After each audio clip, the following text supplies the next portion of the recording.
Gostaria de agradecer primeiramente a Deus, né, pela oportunidade de nós estarmos aqui presentes.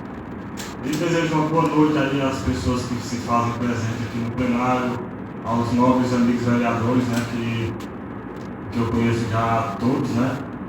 O que eu não conheço tem mais intimidade, mas já conheço de vista a todos. Quero agradecer pela oportunidade de poder estar aqui e passar para as pessoas a ideia que nós temos com relação à causa animal, certo?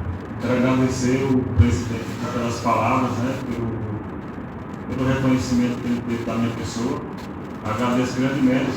E vamos, nessa noite eu queria falar sobre a questão da causa animal.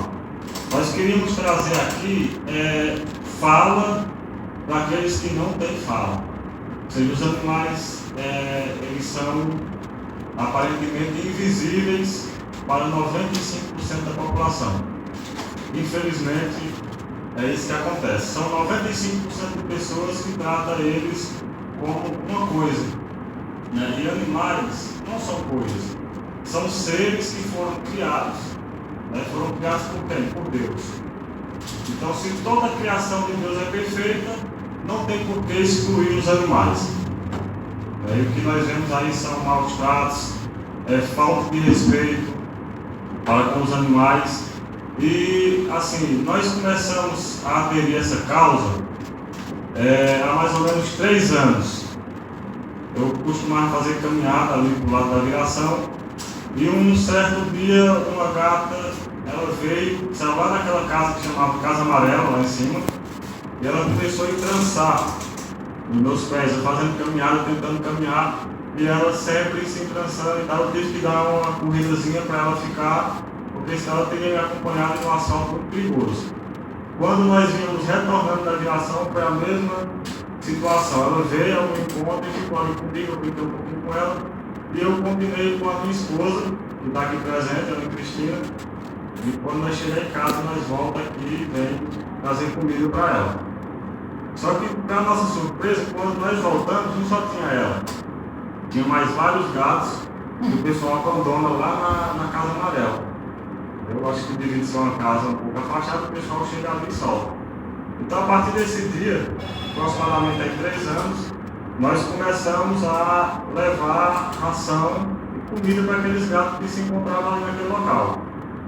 A partir daí, outros foram aparecendo no meio do caminho e nós adotamos então uma parte ali da Coruja, que é da onde a gente mora, o Felipe sabe onde é, dali até a Casa Amarela. Então, todos os dias a gente sai por volta de 5 até 7 da noite para estar distribuindo ração para eles e comida também.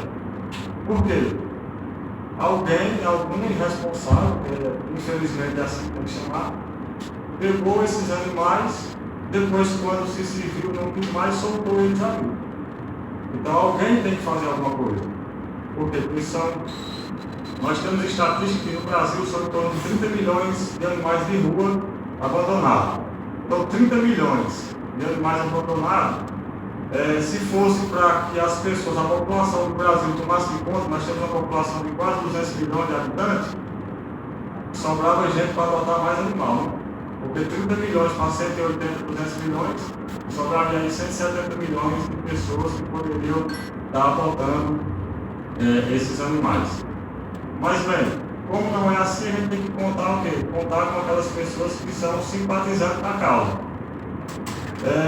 Eu costumo dizer que o poder público ele age quando o povo negligencia o que é de obrigação do povo. Então o poder público ele vai agir quando alguém negligencia a sua responsabilidade. Porque, veja bem, eu acho que os animais é responsabilidade de quem? Do povo. Porque o povo pega para criar e depois solta. Então, quer dizer, aí a gente vem recorrer ao poder público quando o povo deixa de fazer a sua responsabilidade, de cumprir com a sua obrigação. Então, o que a gente vem requerer, no caso, vem solicitar dos nobres amigos? É ver se existe a possibilidade da criação de um projeto, alguma coisa desse tipo, para a criação de um abrigo no nosso município. Eu sei que a despesa de um abrigo é muito alta, porque a gente cuida só de um pouquinho de animal, a gente sabe qual é a despesa que tem. Mas a gente vem solicitar aí essa questão de uma criação de um abrigo, né? E acredito que o que é mais fácil também é o controle de natalidade, né? Natalidade. Que é o que, no caso, a castração, né? Tanto de animais fêmeas como machos. Porque se fizer essa castração, já vai diminuir. A gente sabe que tem países aí que erradicou animais de rua só com a castração. Porque se você castra, não vai ter proliferação, não vai ter aumento.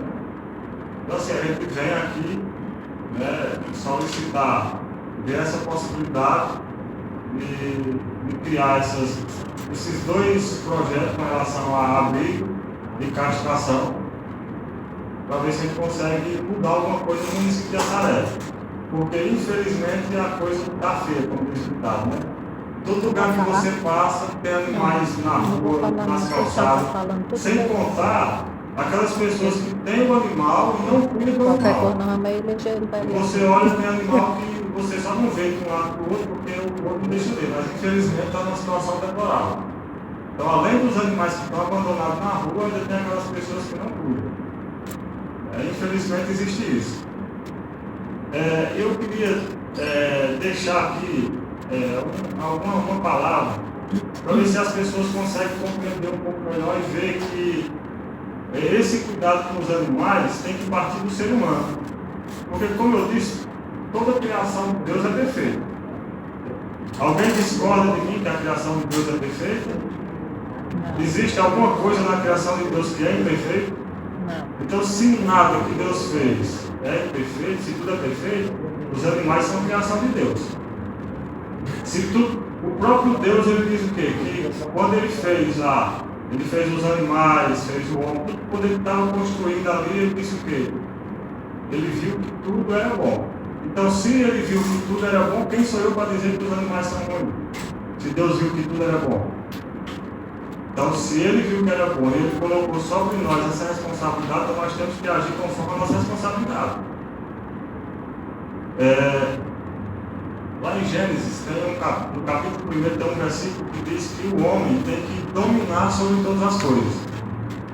Dominar, quando você vai ver a tradução da palavra de hebraico, significa governar. Governar é administrar.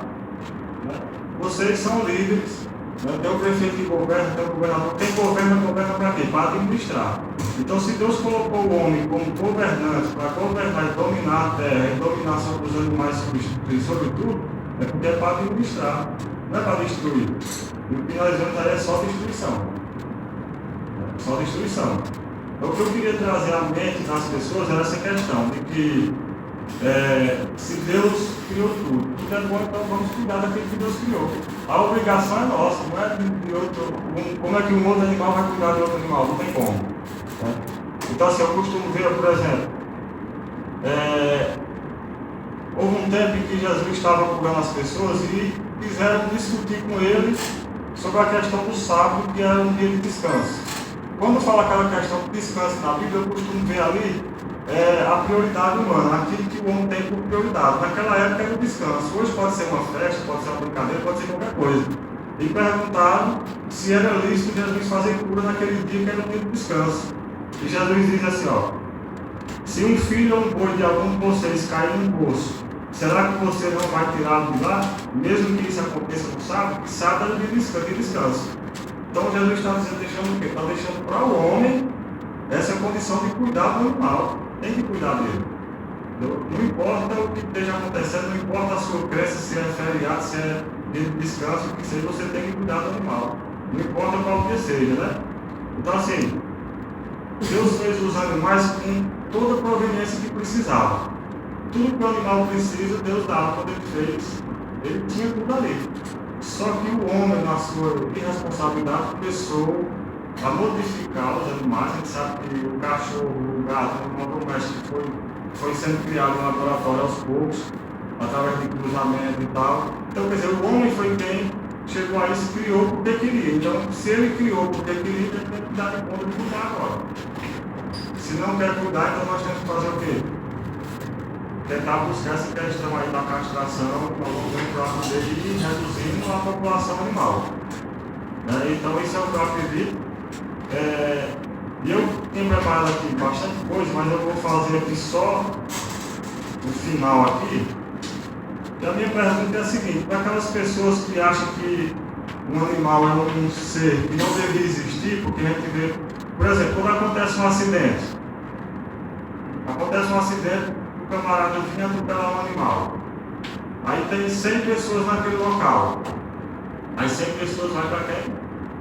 Para o ser humano que atropelou o animal. E o animal, ninguém vai saber como é que ele está. Entendeu?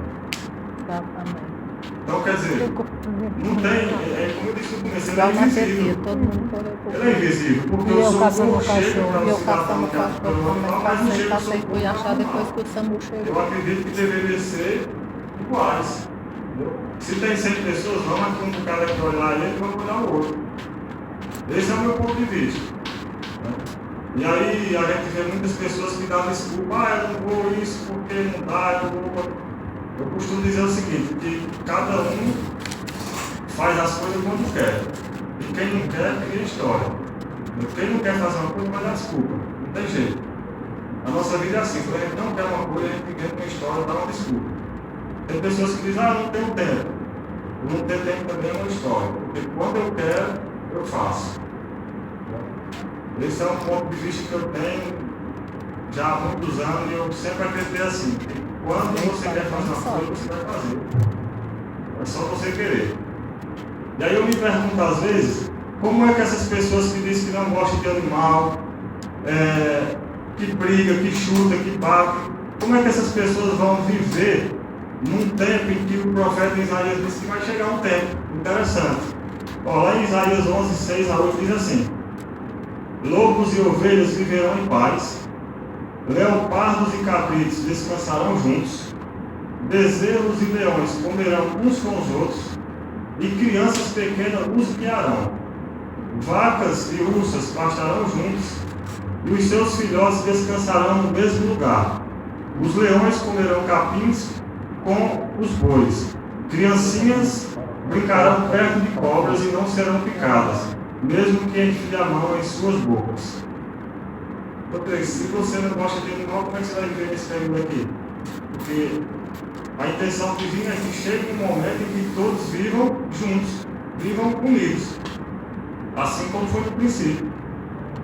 Então assim, eu queria deixar aqui, essas são as minhas palavras, não sei se vai falar, se mais alguém vai falar, mas era o que eu queria deixar aqui, era pedir encarecidamente para o poder público observar, né, dar voz também a essas criaturas que não têm voz, buscar fazer alguma coisa para ajudar eles. Não é ajudar a mim, não é ajudar a minha esposa, nem a Bingo, nem o Vicente, né? É ajudar eles, porque eles estão precisando de ajuda, não só no município de Assaré, mas a gente anda aí em todos os lugares. Quando você vai daqui para o Juazeiro, que você chega ali no triângulo ali entre Nova Olinda e Crato, você vê muitos animais ali abandonados. Então assim, se cada município fizer a sua parte, vai chegar um momento que vai estar resolvido o problema. E a gente sabe que não é fácil, não é simples, mas também não é difícil. Certo? Soltar animais é crime, nós sabemos que soltar animais é crime, e além de ser crime é uma responsabilidade. Certo? Então assim, eu quero agradecer aí pela oportunidade que me foi dada. Espero que eu tenha sido claro com aquilo que eu falei, né? Que Deus abençoe a todos.